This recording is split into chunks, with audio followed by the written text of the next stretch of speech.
What's up, guys? Haven't shot a video in a little bit. Been pretty busy working, not just a day job, but working on Project SPL. As you see, I'm sitting inside right now. So I want to take a second, do a little Project SPL update, talk about what's been going on with it, talk about what's definitely the number one asked question right now. Everybody asks over and over and over across all platforms, social media, is why am I only running the 2 subs in Project SPL? So we're gonna do a basic update, talk about what kind of work we've been doing. I apologize. Sometimes I get tunnel vision, and when I dive into working, I just dive in. I don't stop to record a whole lot of what I'm doing or videos. It's just the way I get sometimes, and that's the way it's been with Project SPL lately. Been diving in for the past probably 2 weeks, working pretty hard on what's going on. But I'm trying to do better on that. Get back to recording some videos as I go, and do some more how-to stuff. What have we been doing? Last video we uploaded, we'll start there. We had the 2 subs and 4 salt 8s, which is still the current setup that's in it right now as I make this video. And we turned it up. It was something completely random. I literally threw those salt 8s in that day. Did not do any previous testing, went live, and just figured, what the hell, let's turn it up and see what happens. And ended up doing a pretty darn good score, a really amazing score. I was very happy and impressed with that. We did a 169.0 dB, which is a very, very good score from only 2 subwoofers. Got 48,000 watts from 4 salt 8s, a little over 12K per amp. So that's also really good power from some 8,000 watt amplifiers. So in that video, we turned it up, we scaled up, we got that power, and I knew at that level we were topped out on power. We knew something was off in the truck. There was a lot of moving going on, and I did some testing after that live feed, and we did some slow motion videos and found the front of the truck, the firewall, the cowl, the windshield it was just moving like crazy. We do have the double windshield in here right now, and we cracked it on that live feed. So if you haven't seen that, you can go back and watch it. I believe we got just over 168 dB, and we cracked the double windshield. And it's still in here. It's still cracked. It's kind of holding, but the cracks are getting way, way worse. So once we seen there was way too much movement going on in the front of the truck, we knew something was wrong. Something had to be broken. So that was it. Time to just dive in, practically gut the truck again. Gut it down to the bare deadener everywhere. And so we found some cracked deadener on the roof that I knew I had some small things going wrong, but we found a really, really big crack at the front of the roof. The front of the roof tapers forward, so the deadener gets thinner as the roof tapers forward, and that's where it cracked. So we got in there. Fortunately, we're using the sundown deadener that you can just heat up, melt, get it right back together. Added a little more to patch that up. Got that fixed.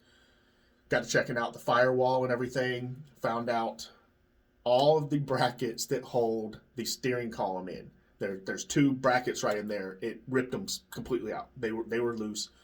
They're just some basic tack welds, so it ain't like it shredded the firewall, nothing to do with it. But it ripped those brackets out between where the firewall bolts to. There's a brake bracket that bolts to the firewall to the 2 other little brackets. They all kind of triangulate and gusset together, so it adds a lot of strength to that firewall by doing that. Well, when those ripped loose, the steering column's doing this, and I don't drive this thing daily, and we don't sit in here while we're burping it, so we didn't even know.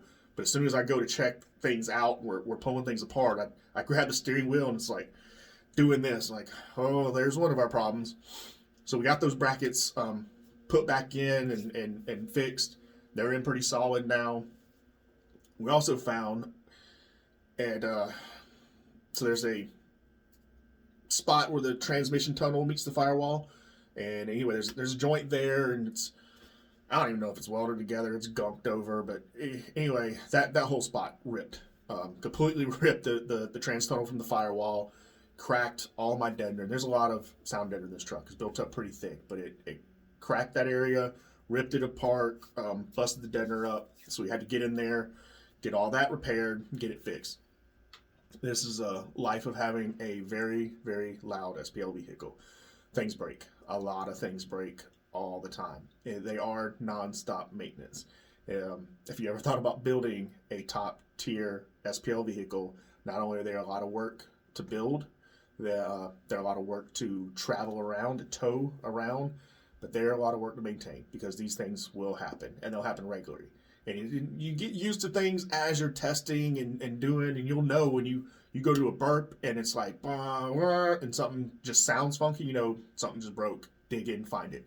The hard part is when things get buried or you have multiple issues, which we did. And I don't know at what point these issues triggered along the way, if they all happened at once or they happened one at a time, and I just never caught them. But anyway, we found 3 big issues, got those fixed. As far as the steering column, the brackets for that, the transmission tunnel on the firewall meeting and busting, the roof. So anyway, got those fixed. Got them in, went to do a test, and things were good. As I started turning it up,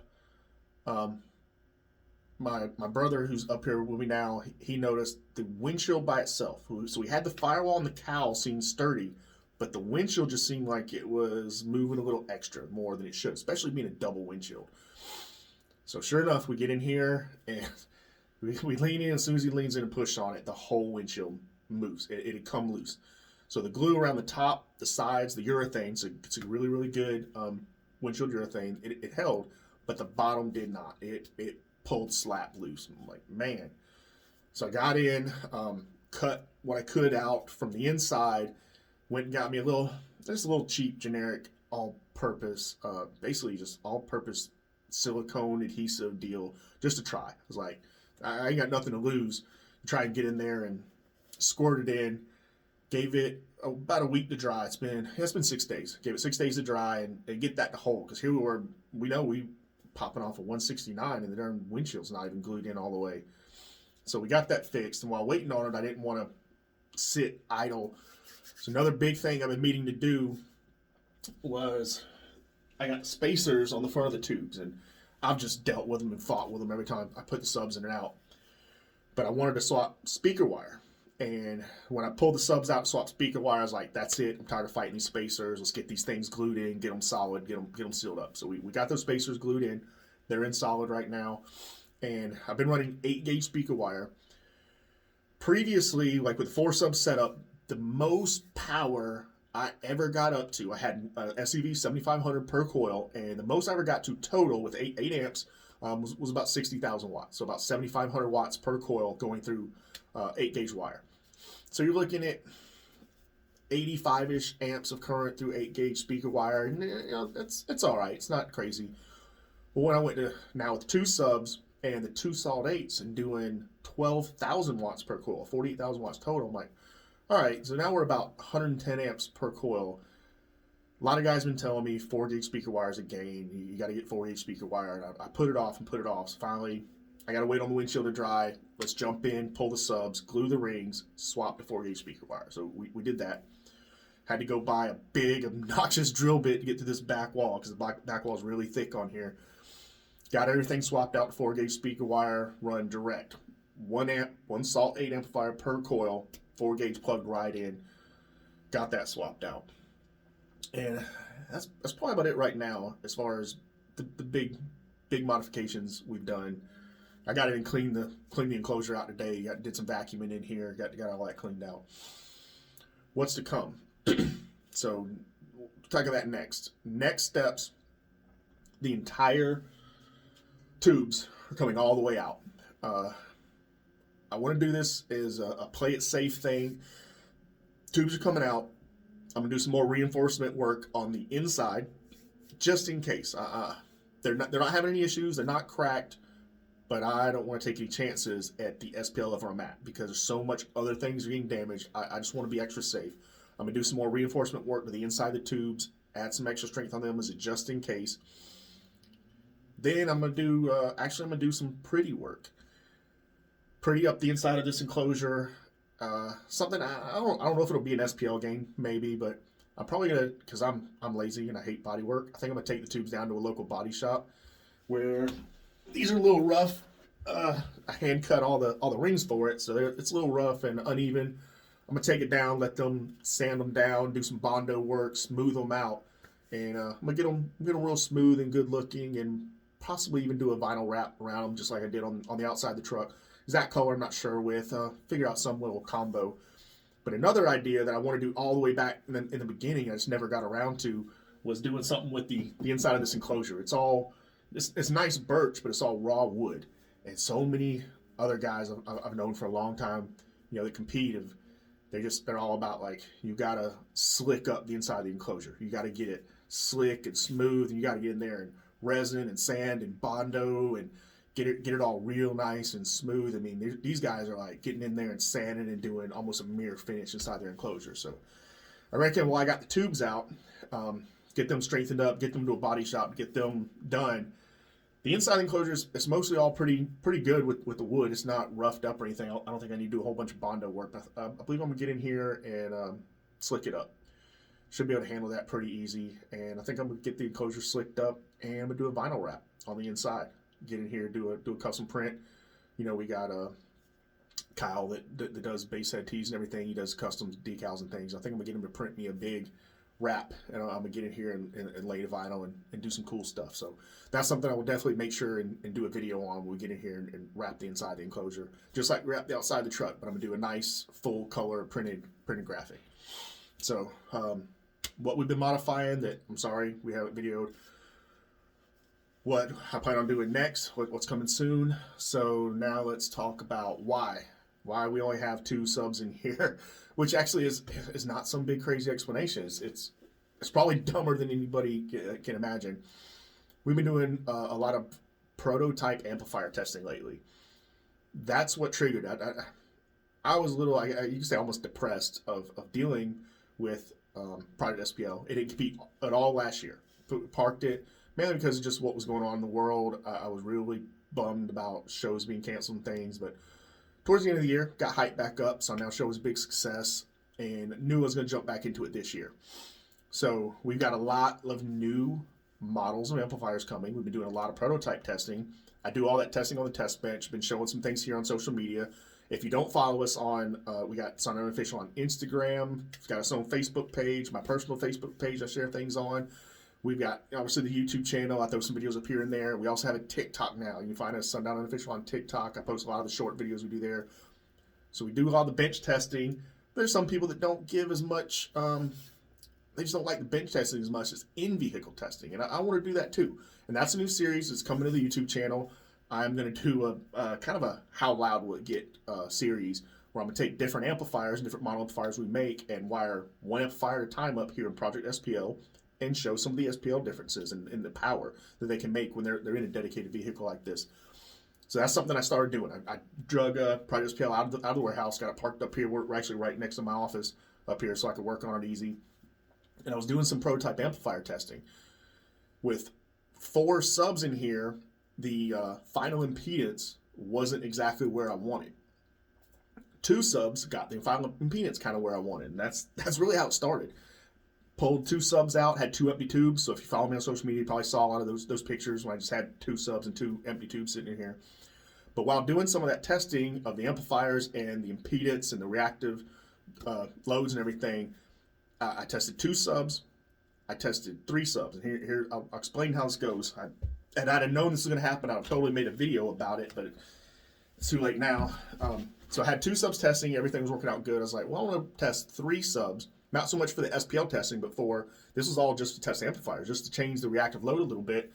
Put a 3rd sub in here, and the results were a little inconclusive, but it really didn't gain any. And that put a thought in my head, an idea. I'm like, wait a minute. I went from 4 to 2, and I didn't pay attention to any head-to-head testing, but I just went from 2 to 3, and there was pretty much no difference. It was negligible. Any difference there is like, wait a minute. So I disconnected the 3rd sub. It was still in here, not playing. It was just disconnected.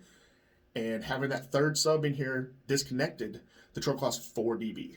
There's no exaggeration there. It was 4 solid dB, which got me thinking even more like, holy cow, what is going on? Immediately, of course, I got in, pulled that 3rd sub out. So now it has back to 2 subs and 2 empty tubes. Went back to testing. Score came back, and the score was doing as good as ever. Almost as good as it ever did with 4 subs. It was doing with 2. Which just sparked me even more like, well, hell, let's see how good 2 subs can really do. And again, at the time, I was just testing out these prototype amps, just 1 amp in here at a time, doing this and this and this and checking it out. So that's when it hit me with, I gotta put some power in here. what's the biggest amps we got laying around I can throw in? And it was the Salt 8s. We don't have any Salt 12s in stock right now, but that is coming. I'll be replacing the 4 Salt 8s with 4 Salt 12s very soon. We had some Salt 8s. Funny enough, 3 of the amps that I'm using here right now are all customer returns for the amps not working correctly. But they've all been in here and they are working just fine. The other one is another random test amp I had in the test room I threw in here. So yeah, 3 amps, all returns, all amazed that they don't work. They're in here, they're working fine. We will probably sell those on the yard sale later, so keep an eye on that. I might make a post when we get there, but yeah, so it's more Salt amps are on the way, Salt 12s are on the way, and when they come in, there's 4 reserved for this truck. We'll be increasing power a little bit from where we're at now. So that's kind of how that went. The two sub started is just a way for me to get the right reactive load to test prototype amplifiers. That's it. And it worked, and I started checking out some other things, and it all just kept getting louder and better and doing well so let's put some power to it. We did, and that was the live video, one of the last videos I uploaded, and then the damn thing came out with just a ridiculous score of a 169 off 2 subs and 4 amps. It was a complete whim. I had no clue it was going to do that. And the thought gets me now, it's, well, where do I go from here? I don't think any competitor in their right mind could test something like this on a whim and get to a 169 on 2 subs and stop. I can't just go, oh, that's loud enough. Let's go back to the 4 sub setup. Do I think the 4 sub setup will get louder? I'm pretty confident it will, but I can't do that now until I push this 2 sub setup for everything it's worth. And that's what I've been telling everybody that's messaged me and asked me. I've got to know how far how far this will go. 2 subs. I've got to put every bit of power they will take and see where it tops out at. Up until now, the best score is on that video. If you haven't seen it, go check it out. It's pretty wild. I was hyped. The best score was a 169.0 dB at a little over 48,000 watts. We did some more testing tonight. I guess that's where I'm leading to now. So to just close off that's how we got to only having 2 subs in here. I do plan on going back to 4 subwoofers. Let me make that official. We will go back to Super Street 3-4. That's our official class we run. But I've got to see how far I can push this 2 sub setup first. Loudest 2 sub setup I know of to date was Soundcheck's van. Shout out to those guys up there. They had a Caravan at Super Street 1-2 a couple of years ago, and they did 170 dB with it. Pretty awesome, insanely loud build.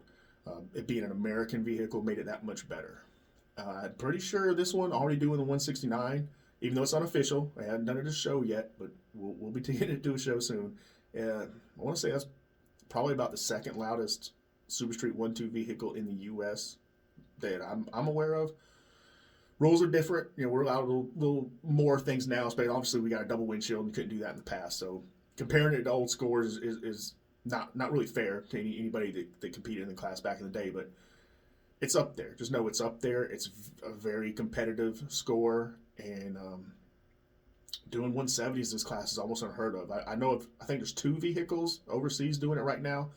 Some of the imports, the Euros. But that's the goal. Let's get to a 170 in Super Street 1-2. Then let's go back to 4 subs and see what happens. 4 subs and a little more power. So, all right, let's wrap that up. I know this video's getting a little long, but I want to show you what we did tonight. We did a little testing. Give me a second. I got my camera chilling up here. Let me get this loose.